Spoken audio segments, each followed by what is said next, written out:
सोने चांदी की कीमतों में इस वक्त उल्टी चाल देखने को मिल रही है। सोने में जहां गिरावट है, वहीं चांदी में तेजी जारी है। बाजार में जबरदस्त हलचल मची हुई है। कई एक्सपर्ट्स मान रहे हैं कि आने वाले समय में सिल्वर यानी चांदी में बड़ी तेजी आ सकती है। इस बदलाव को ग्रेट रोटेशन कहा जा रहा है, यानी पैसा टेक शेयरों से निकलकर प्रीशियस मेटल्स यानी गोल्ड और सिल्वर की तरफ जा सकता है। लेकिन फिलहाल गोल्ड लगातार दबाव में है। सोने चांदी की कीमतों पर अब वार्डन कैपिटल के संस्थापक और सीईओ जैन वार्डन की बड़ी भविष्यवाणी सामने आई है। आज सोना चांदी के इस खास शो में हम आपको इसी के बारे में बताने जा रहे हैं। सबसे पहले आपको सोने चांदी के आज के भाव के बारे में बताते हैं।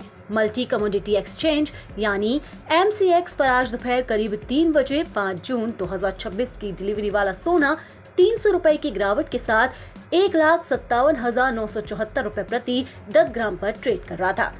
वहीं 3 जुलाई 2026 की डिलीवरी वाली चांदी 1981 रुपए की तेजी के साथ 2,72,100 रुपए प्रति किलो पर ट्रेड कर रही थी। अंतर्राष्ट्रीय बाजार की बात करें तो पिछले एक हफ्ते में सोना लगभग 4% टूट चुका है। ये मार्च के आखिर के बाद गोल्ड का सबसे निचला स्तर माना जा रहा है। याद रहे कि इसी साल 29 जनवरी को गोल्ड ने $5,595 का ऑल टाइम हाई बनाया था, लेकिन अब वहां से कीमतों में बड़ी गिरावट आ चुकी है। अब सवाल यह है कि आखिर गोल्ड इतनी तेजी से क्यों गिर रहा है। इसकी सबसे बड़ी वजह है अमेरिका की बढ़ती महंगाई यानी इन्फ्लेशन। हाल ही में अमेरिका का इन्फ्लेशन डेटा उम्मीद से ज्यादा खराब आया। इसका असर सीधे बाजार पर पड़ा। बॉन्ड यील्ड्स तेजी से ऊपर चली गई और निवेशकों को लगने लगा कि अमेरिकी केंद्रीय बैंक यानी फेडरल रिजर्व अब जल्दी ब्याज दरें कम नहीं करेगा। वार्डन कैपिटल के संस्थापक और सीईओ जैन वार्डन के मुताबिक बाजार में अब एक ग्रेट रोटेशन शुरू हो सकती है, यानी निवेशकों का पैसा धीरे धीरे टेक शेयरों से निकलकर प्रीशियस मेटल्स यानी गोल्ड और खासकर सिल्वर की तरफ जा सकता है।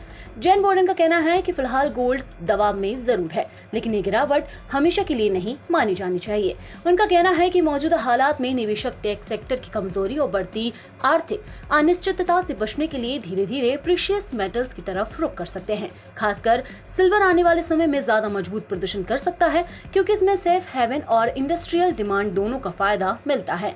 आंकड़ों के मुताबिक लगभग 97.4% निवेशक मान रहे हैं कि जून की फेड मीटिंग में ब्याज दरें 3.50% से 3.75% के बीच ही रहेंगी। इतना ही नहीं, अब बाजार में चर्चा भी शुरू हो गई है कि साल खत्म होने से पहले अमेरिका में ब्याज दरें और बढ़ सकती हैं। अब इसे आसान भाषा में समझिए, जब ब्याज दरें ऊंची रहती हैं तो बॉन्ड और दूसरे फिक्स्ड इनकम एसेट्स ज्यादा फायदे देने लगते हैं। ऐसे में बड़े निवेशक गोल्ड जैसे नॉन इंटरेस्ट एसेट से पैसा निकालकर बॉन्ड में लगाने लगते हैं, क्योंकि गोल्ड पर कोई ब्याज नहीं मिलता। इसके अलावा अमेरिकी डॉलर भी मजबूत हुआ है। मजबूत डॉलर का मतलब है कि दूसरे देशों के लिए गोल्ड खरीदना महंगा हो जाता है। इसका असर एशिया और यूरोप की मांग पर साफ दिखाई दे रहा है। वर्ल्ड गोल्ड काउंसिल के मुताबिक 2026 की पहली तिमाही में ग्लोबल गोल्ड डिमांड रिकॉर्ड स्तर पर पहुंच गई। मांग 2% बढ़कर 1,230.9 टन हो गई। खासकर गोल्ड बार्स और कॉइन्स की मांग में 42% की जबरदस्त बढ़ोतरी हुई है। एशियाई निवेशकों ने भारी खरीदारी की है। वहीं दुनिया के सेंट्रल बैंक्स भी लगातार गोल्ड खरीद रहे हैं। JP मॉर्गन के मुताबिक इस साल सेंट्रल बैंक्स लगभग 755 टन गोल्ड खरीद सकते हैं।